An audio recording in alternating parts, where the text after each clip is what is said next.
All right, everyone, welcome back to Work-Life Harmony. I have a beautiful guest in her hot pink here with me today, Alex Carter. How did we meet? I guess we met virtually, as everybody does this day and age, because we both share a passion for productivity, especially for women, especially for moms building businesses. And Alex has an amazing background, which I will let you introduce yourself, but geeks out on all things with our brain, what's going on scientifically in there as it relates to productivity, which I love learning from. So I'm excited to have this conversation today. Alex, why don't you kind of tell everybody a little bit about yourself? Yeah, thanks, Megan. And thanks for everyone for listening and tuning in. So yeah, I'm Alex Carter, and I have a background in educational technology. And, after being in that role of director over several years and being in also very male dominated kind of working environment, especially with technology and the pressures and, got to work harder, you got to prove yourself, right? As many of us female high achievers feel these pressures, I tied so much of my worth to my work, and I ended up down the cycle and landed myself in a complete burnout. And the funny thing is, I think it's quite funny, is that even going down that path, I didn't acknowledge that I had burnt out or was burning out until months after I experienced this process. And so after this burnout, I ended up on this self-recovery, journey to understand and uncover what happened. I studied all the productivity hacks to get more done in less time and be able to be more productive, yet I still burnt out. And on this process, I discovered that it was actually my brain that led down to this path of burnout. It was the brain that was creating this anxiety because of all the thoughts and beliefs that were going on autopilot that I have no idea about in my subconscious mind that would make me work harder and hustle. And the reality is our bodies just aren't meant for that, right? We're meant to have rest and I'm sure we'll go into some of those things. Yeah. And on this whole self-discovery of, working through my anxiety and my depression, I also found myself on a path to become a certified NeuroCoach. And then I got fascinated with sort of studying the brain science and also high achievers. And what is it, what creates the procrastination? What creates the perfectionism? Why is it we get stuck in these cycles? And on my own path to journey as becoming an entrepreneur, so I gave birth to a baby and a business at the same time. And when we met, Megan was on one of my most recent summits, Productivity Secrets of Female Millionaires. And I really wanted to dive into, what are some of the productivity secrets and neuro secrets of productivity to reach that sort of millionaire status, to create a bigger impact in the world without becoming burnt out? Because I found myself going from corporate on this journey of entrepreneurship, right, to create more time and more freedom. And yet very quickly I found myself, oh my goodness, I'm noticing these patterns. Even less time now with the baby, which in some ways made me more productive. But I noticed again, because as we up level, kind of say new level, new devil, I'd worked through the things through my mind and my subconscious, starting the business. But as I start to level up, I start to notice these subconscious thoughts keep coming up again. And this is where, I'm just fascinated to really help female high achievers create the life, the business, the health, the success that they get to create in this world, and doing it while not ending up overworked, overwhelmed, and burnt out in the process. And so that's kind of where I am today, working and mentoring and coaching other female high achievers to really help that become possible. And it's been a great experiment being a mom and an entrepreneur to make this happen. And so there's a lot of trial and error, and I'm going to figuring it out and sort of paving the path for, women behind me to show them that, it is possible. We really can sort of have it all, whatever's in line with us, and we make it possible. And I would say, Megan, when you and I first met, you were an amazing example of that. Sharing with me, really how much time you worked in the day, how you had this time for your daughter. And it's women like yourself that I look up to and admire. And that's why I'm so determined to also figure this out, because at the end of the day, to not feel overwhelmed and not feel exhausted and feel energized when you're spending time with your friends and your family and your kids. It's so enjoyable, and it creates happiness. Right. Yeah. And I love your story, because you and I are, as we learned when we first met, so similar with the background and the very, tech space, very male oriented. And I think that while it brought a ton of amazing things that I'm thankful to have had, it also created some pretty bad patterns that have taken me years, and I'm still in the journey of kind of recovery mode from some of that as well. And I'm interested to talk. I mean, even before we started recording this, you were sharing some really interesting things about our brain, which I want to go back and talk about because I think our listeners are going to love that. But I know when I first, and I'm curious to know if you find this with a lot of the women that you meet and coach, when I made the decision to just go, all in entrepreneur, leave corporate, leave that stability, truly own my own time, all of the initial, and this was, I'd say I really started researching into this space 7-8 years ago. And I felt like then everything was the keyword was hustle. And everyone was Gary V, right? Just go all in for 2 to 3 years. And then you can sit back and, reap all the rewards of all of that. And I wish my older me could now go back, because I tried that for a good year and then ended up that complete burnout. And I'm recognizing now, I think I could have gotten to where I am today faster if I hadn't done that. And I think a lot of it is just, as women, we carry a lot more between our ears than men do. So it's a very different thing. So I'd love for you to bring up what we were just talking about before, of right now, as we're in still the world of the pandemic. Every day we wake up, we don't know what the new rules are going to be. Are we home or are we work? Are our kids home? What does that look like? The impact that this is having on our brain and therefore our productivity. Because what you shared was mind blowing to me. I love that. Well, it's interesting. It's something that I only sort of discovered really recently. What I happened to notice was like getting back to my routine, so to speak, or even just creating a routine. What the heck is my routine? Yeah. Right now? Yeah. Right. With a baby. And, I heard some people say, oh, you have a baby, it's a really good excuse and all this. And so I kind of started to fall into that. But also when there's so much instability around us, what's happening with our brains, we're creating these inconsistent brain patterns. And so the excuses become so much more natural. Like, I can't make a commitment because I don't know. And what happens when we have, it really only takes like 67 repetitions of a certain thought pattern to become on automatic. And so you say before 67? Yeah, 67. 67. Okay. So all it takes is 67 times where, you commit to something and you need to pivot, and you commit to something and you need to pivot. And we talked before, like having that flexibility is super important.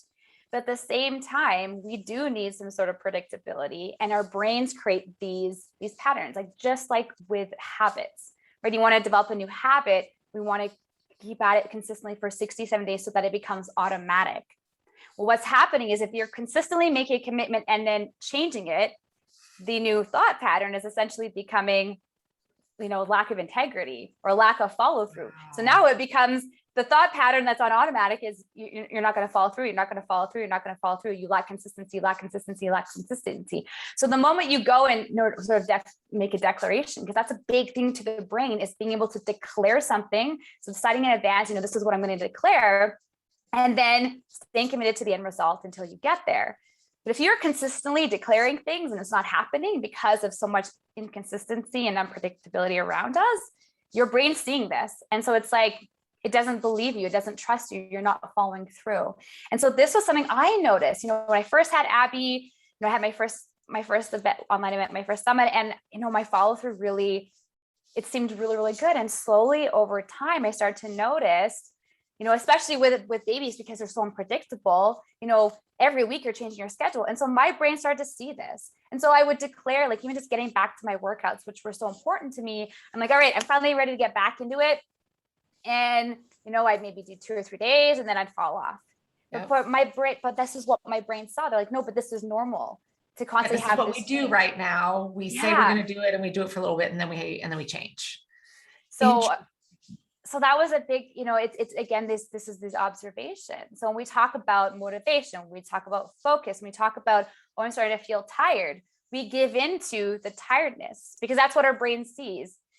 our brain just sees that this, you're not reliable and you're not being integral. And so personally, when I started to finally realize this and, listening to my mentors and having this sort of aha moment of like, why is it I can't even get back to my workouts? And I was working out consistently for 2.5 years before I had Abigail. And yet over the past year, and I started to notice my anxiety started to increase. I started to, find, the spouts of depression started to come in and things like that. And I was like, what is going on? It's like, because things that meant a lot to me, which was getting my body moving, having that, some quiet time with journaling and meditation, things to really like set myself up for success. I wasn't, I was saying I was going to do it and I wouldn't follow through. And so this is where I started to get really curious and understand, okay, so what's happening? But we're seeing this all around us as well. I am like reliving the last 6 months of my life. And I'm like, there it was, as soon as you're saying this. Cause I think for me, like when the pandemic hit, of course, we were all kind of like, what? And then once that realization hit of, okay, we're going to be doing virtual school for quite some time, then at least I was able to reestablish new routines and get back in the groove. And so I was there, but then as the school year ended and we were heading into summer and the uncertainty this year, all of a sudden everything was back in we don't know. And I feel like it has taken up until about 2 weeks ago, starting from last spring to now. Like I look back at those last several months and I'm just like, there was no consistency, no routine, no nothing. So what would you say is a good place for people to get started if they're in that place now where they're like, yeah, all my used tos or whatever are gone. I'm feeling almost like I failed myself or I'm incapable of getting back on because we still have uncertainty. How can we get some wins and start getting those patterns back now? I would start really, really simple. Like, even if you're committed to showering every day, and I know that sounds really crazy, but any mom out there gets that. Right? Like just pick something, or I am going to, get dressed. And I say that because I know people are still having pajama days. It's just pick something. And I would say start simple and just start to redevelop that habit and really commit to it. And it's because it's really retraining your brain. It's retraining your brain to show, what I declare, I follow through on. So you got to decide it in advance. I would encourage you to decide it publicly, share it with some friends. So that, of course, for the accountability piece and really commit to yourself, set an alarm on your phone and put a sticky note, something that really, that you can commit to for the next 67 days to start training your brain to show that, okay, I can rely on myself. I am integral with my word. I do follow through. Because if we're looking at being consistent in our businesses and showing up and all these things, and yet we can't even show up for ourselves, then it's like our brain has lost trust on us. And a lot of it is earning the trust back with ourselves to then be able to go out there in the world and, share what we do. And it's such a big thing. And so, even if it's movement, like, and I want to say, start simple. Right. And I think this is the part with me is like, I was like, oh yeah, I'm going to press play every day. And I was like, okay, let's just go to move the body every day. Right. It's something that's the thing. When you get a high achieving women, I mean, it is okay, I'm getting back on track again. So I'm going to get rid of all the junk food. I'm going to start exercising. I'm going to get my work schedule. It's like we list the 50 things we're going to get back into. And then we want, and it's great for 2 days and then it's not. So I love that you were saying pick one and just make it achievable. Yeah. And pay getting back in that pattern. And pay attention to the excuses that come up, right? Like really make this declaration. Like I am committed for the next 67 days to do X, Y, Z.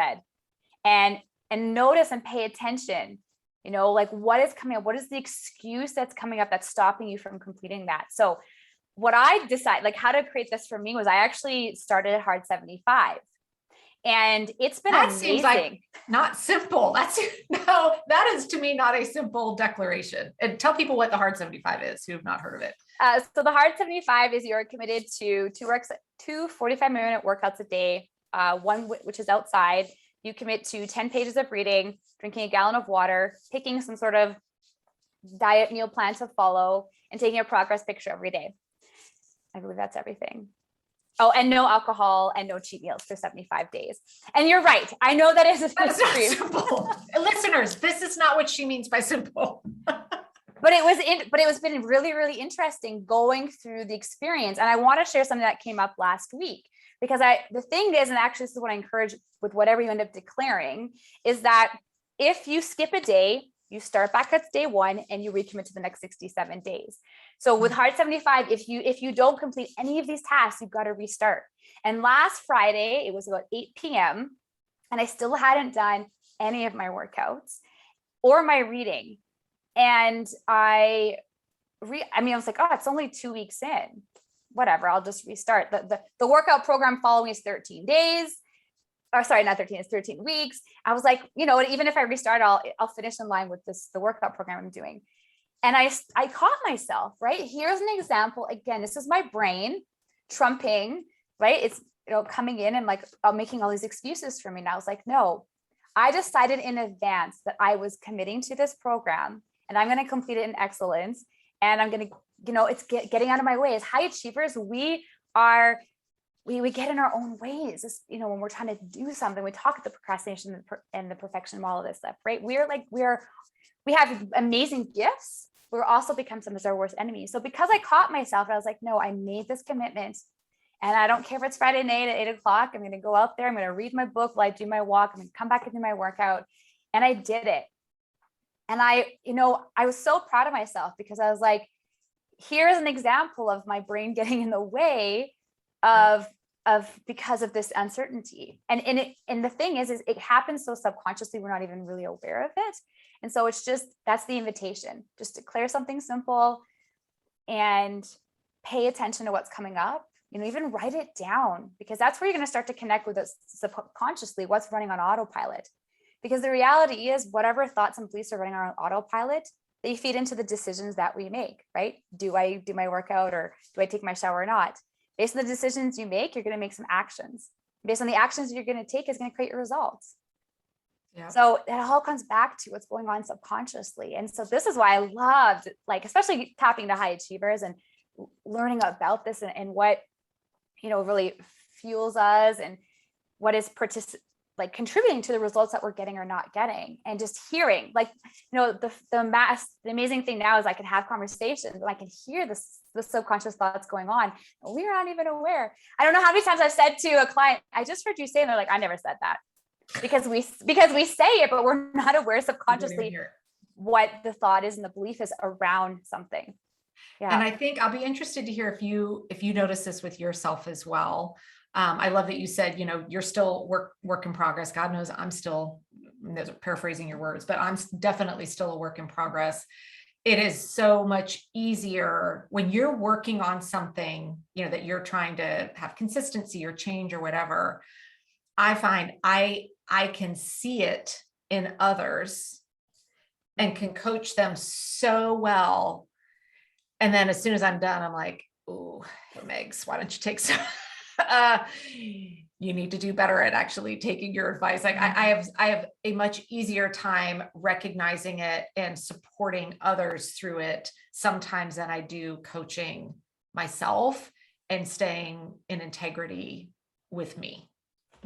100%. That's a sort of a declaration I sort of made when I realized what was happening was I really want to get back to practicing what I preach, because I believe that. I mean, I've put together, my achievement mindset method because it's based on what I've put into practice and how I've been able to really work through the burnout and, recognize even as an entrepreneur what was happening. That's why, I put this together. And it is fascinating how, we're so good at coaching others and we can see it in others. And I think this is why it's so important that we have our own coaches, right? Because we are, I love it. Someone explained this to me. Is we often just can't see our blind spots. No.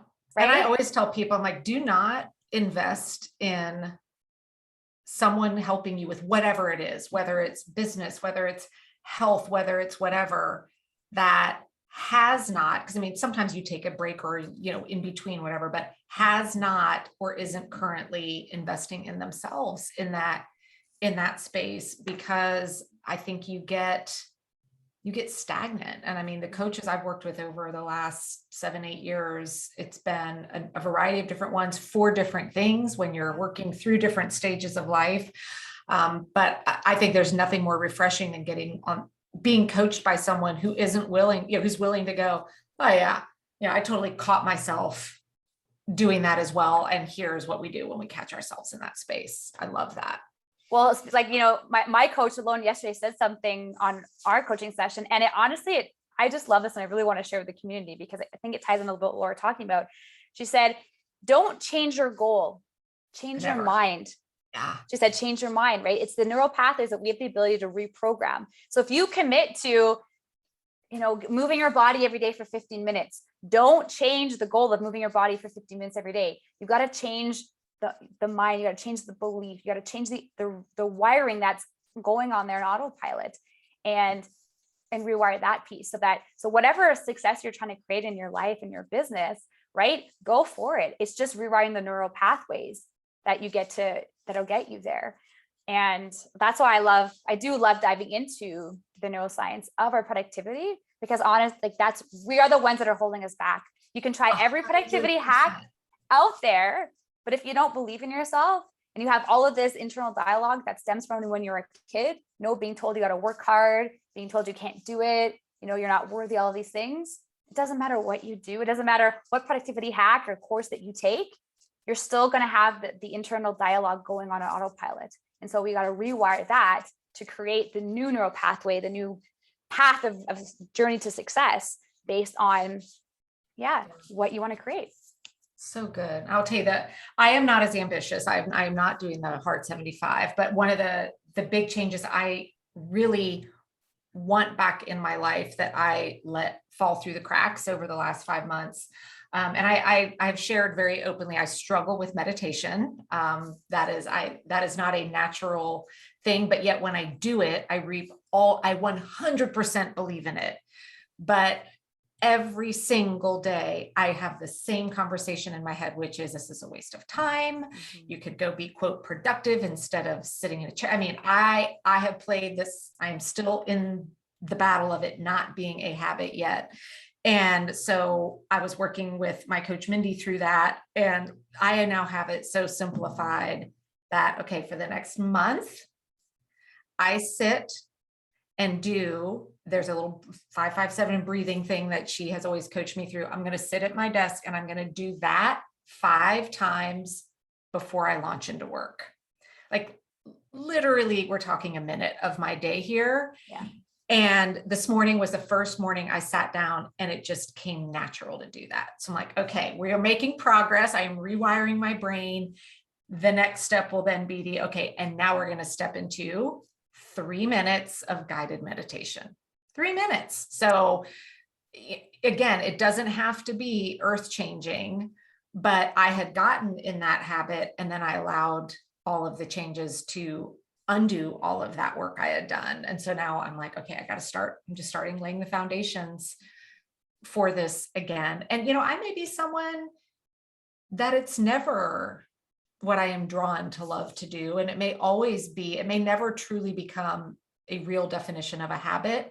I don't know, but I do know that I am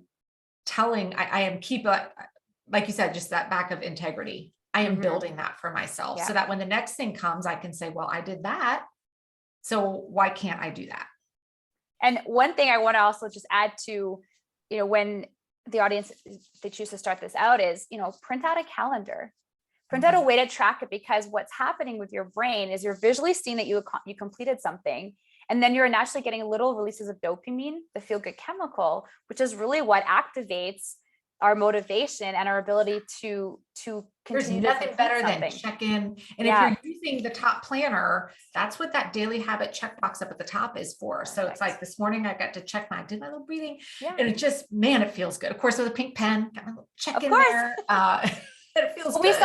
We forget that too, right? And like, this is the thing I'm noticing. This is the big thing I dove into myself. I was like, why is it I'm going 75% of the way, but I'm missing that top 25%? It goes back to you might be doing the activity, but that little checkbox is like that next 25. It's to show your brain. It again is to help. That's part of the foundation of developing that neural pathway and that habit. And so your brain can see it, because as high achievers, we are so good at dismissing the work that we do. And we tend to focus so much on, oh, I didn't complete it. Oh, I got to start again. And it's like, okay, maybe you do need to start again because life does happen. But look at the progress you made the first time round. I noticed this too. Like because I'm also being reminded, and I just think it's part of, as I say, achievers, we're always very focused on where we're heading, which is awesome. We also don't want to lose sight of the journey and the person we've become along the way. And that's why I reiterate, like staying committed to the process of the end goal, right? Going back to, okay, why are you choosing whatever little habit you choose to declare? Why is it so important to you? And yes, life will happen. Be flexible, give yourself grace because life does happen. And then just get back on track, and just remind yourself why. And I think that was another thing that I learned, was I was so hard on myself. Like, oh my goodness, I've declared this how many times? And, I'm still not doing this. And we just end up beating ourselves up, which is really not, we're fueling more the history, whereas we really want to stay focused on our future and our vision and where we're heading, because our brains are wired to keep us in the safe and familiar, which is where we currently are now and what's behind us. And we need to activate our brain for our success that lies ahead of us. No matter what you are, have your, whatever the, eye on the prize is to keep your eye on the prize no matter what, and give yourself grace. That maybe it might take a little bit longer, but if you know why you want to achieve that, just, I compare it to running a half marathon.